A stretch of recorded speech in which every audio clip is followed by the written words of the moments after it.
today and talk about this. We know this is one of the hot topics, today, the Tekashi 6ix9ine, it appears that he entered a plea deal with the FBI and is pretty much, agreeing to pretty much tell them everything. Now, the word came down earlier from TMZ that Tekashi 6ix9ine on January the 23rd pleaded guilty to multiple counts of racketeering, conspiracy, firearms, narcotic trafficking, people are now pretty much saying that if he's, taking a deal with them, he's pretty much willing to, tell on everybody and everything. And this is what it looks like, right now. Now, according to the documents, the rapper and his associates are a part of the 9 Trey Blood Gangster, a criminal organization whose members and associates engage in, among other activities, acts involving murder, robbery, and narcotics trafficking. Now, Tekashi 6ix9ine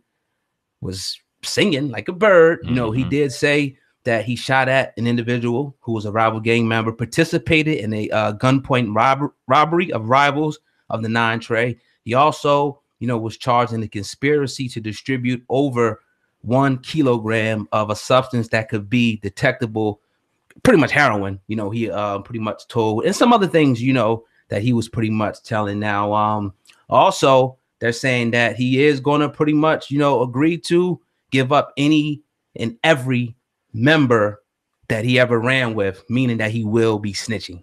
Absolutely. Well, yeah. I mean, he told on himself.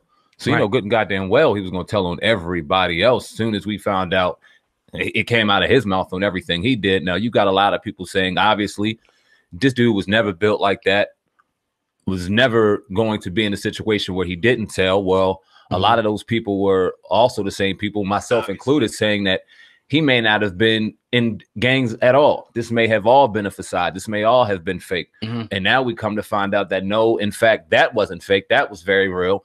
He admitted on helping people pull out acts of murder, drugs, trafficking. He told on it all. So if you think he told that, oh yeah, he's about to tell everything. Now, I want to get into it a little bit, and I want to take this a little, I don't want to rush into this. I want to take this slow. But what does it mean about him snitching? Now, we both talked about, obviously, we had the feeling soon as he went in back in November that some singing was about to be done. And then the discussion came about on whether or not it was justified. What are your thoughts on that? Justified him snitching? Yeah. I mean, how? I mean, based on what we knew, what we thought we knew or didn't know, is whether or not 6ix9ine even a part of this. Was this a whole publicity stunt? Based off of that argument, and now what we know now. I mean, that's the the initial argument that they tried to come with, like, he was just playing around, but now he's coming out and saying, look, I was a part of this shit. I was a part of the gang. We admitted, we did robberies, we shot people, we sold dope, we did all of that. So that argument is out the window now. Him saying that, that he can't, it was just for the camera. Nah, you admitted that you're a part of this gang. You're taking a plea deal. So now what comes along with this is, okay, 6ix9ine, what did you do? Who'd you do it with? Oh, you did it with Shotty. Tell us how this went down. Okay, in exchange for that, what we're going to do is, and like they said, they're going to write a letter. They're going to write a letter, to the government's going to write a letter to the judge recommending leniency, which meaning that if you already told all of this, that it's pretty much like, a guarantee that he's going to tell on these guys at this point. It's pretty much guaranteed. If he told on himself, he's going to tell on all of them. Right. Why not? Right. Because it's like you put your foot in the water, you got to jump in now with the feds. If not, they're going to, anybody who would tell you, that if you don't cooperate all the way, then you could be, looked at as a hostile witness. So you got to give them everything. You know what I mean? Does this, now that everything is seemingly playing out now, he won't be sentenced officially till 2020, January, the end of January of 2020. So he has another year, obviously, to continue just to go and tell on people and do what he has to do until he eventually gets sentenced. What does this say to his career? Now, 2017, he couldn't have been the hottest. 2018, excuse me, he was the hottest thing out, the most talked about person out here. And now 2019, at 23 years old, 22 years old, it's seeming as though his life is over. Whether he does 10 years, 15 years, yeah, he may get out of prison because he's singing and telling on everybody. But what does this mean? The money's gone. The women are going to be gone. The rap career is gone. Right. He's done. Well, I think they said earlier, to give people a little bit more clarity on, you know, how long he could be. 47, I think they said right now is the max. So he's, you know, trying to get that letter now to get, you know, it down. So we don't know. It could be anywhere. Who knows what they're going to, you know, try to slap on him. You know, people are saying 10, 15, 20.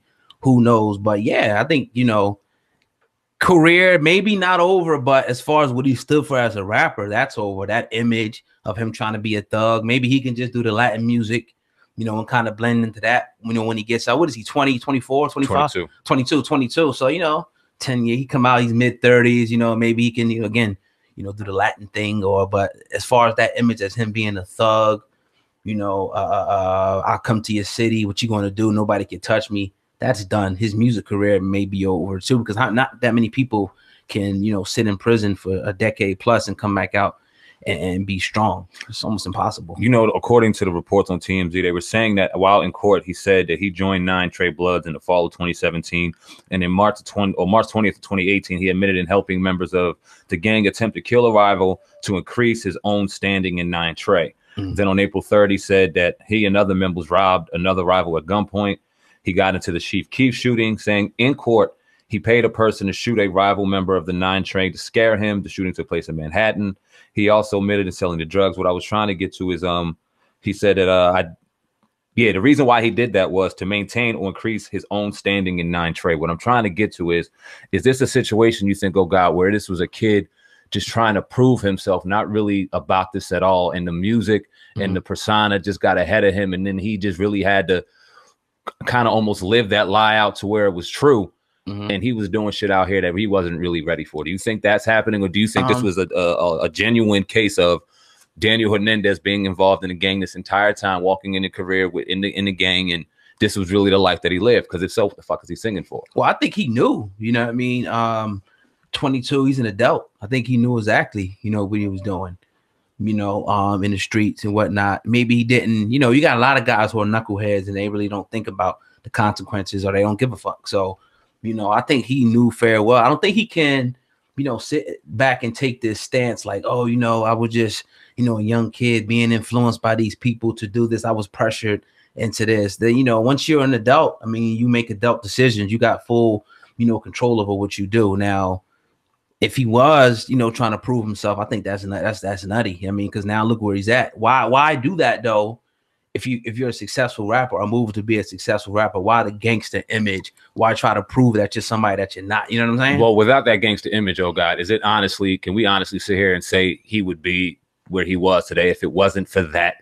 If it wasn't that driving this whole image, driving his music? Because I mean, outside of the people that the 13 to 17-year-old demographic, no one was taking his music very seriously. It wasn't something we were bumping in our car. It was the beats might have been crazy, might have been something you can listen to in the club, but genuine hip hop music, nah, that's a joke. So where does it stand? Was it the music, or was he really genuinely trying to portray an image? I don't know, because if you ask me, if it wasn't for the whole Treyway persona and things like that, his music wouldn't win anywhere. I mean, yeah, I mean, still, I get it, but it's still like, I mean, people, you know, like the rhythm of the music, they like the, you know, the tempo of the music, even if they didn't know what he was about, you know what I mean, in the street. I mean, the music resonated with, you know, different people. But yeah, I get it. I mean, everybody in rap, that's like the thing to be. It's not like a soft rapper who, you know, you don't consider you a rapper, you like the personas, you're tough, you're from the street, you'll knock somebody out, you'll shoot this guy. This is the whole persona that most rappers, you know, carry. And it's cool to be a backpack rapper. We see a lot of them. You don't always have to be a street dude. And just because you're not a street dude don't mean you won't lay somebody on their back either.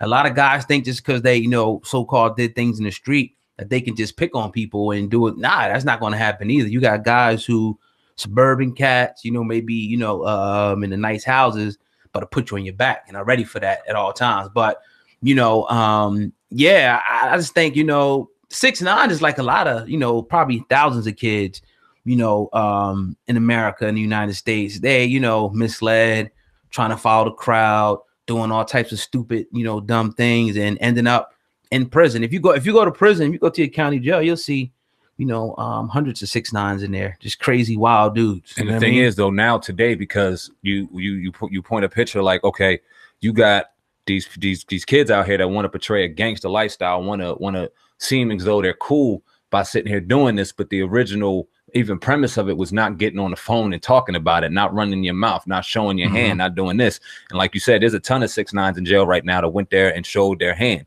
And we're not going to sit here and act like 6ix9ine was the poster child for it, but he took trolling, he took the gangster image and portrayed it on camera and made it a lifestyle where it looked cool for these young kids on IG. I'm winning, I got the jewels, I'm saying this, I'm doing that. So hopefully in all of this, people and the young kids can learn like, yo, this ain't the way to go, because in 365 days, you could be doing 47 years to life in prison, or you be singing like a bird.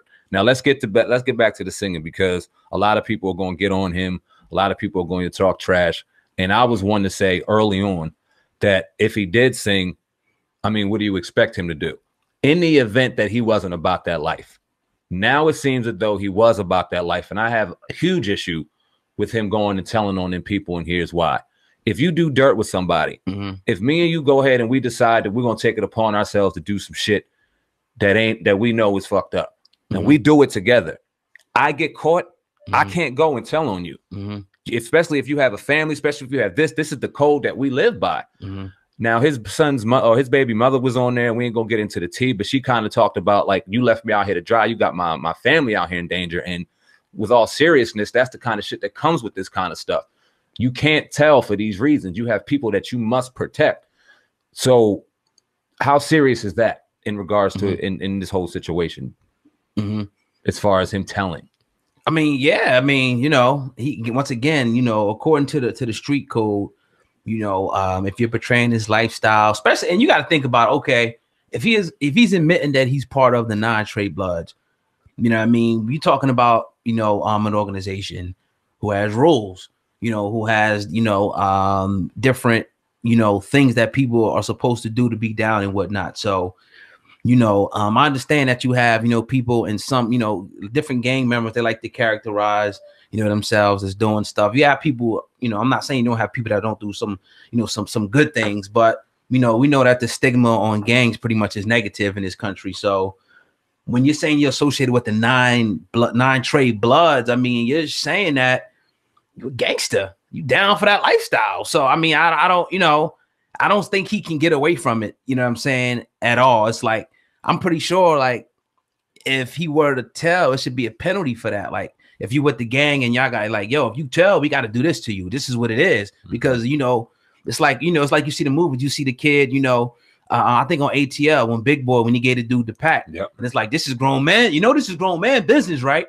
This ain't no play. This is real money. This is real product. You don't come back with it, I'm liable to put hands on you and maybe even do worse to you. So going into that, you got to know, you know what I'm saying, what it is. So he has to be held accountable, you know, for that. Now, I thought that he probably would rat, you know what I'm saying, being as though I don't think he was built like that. But according to the street code, he's dead wrong. It just is what it is. If you're saying this stupid motherfucker, man. And I don't even, and then that's just my gut reaction.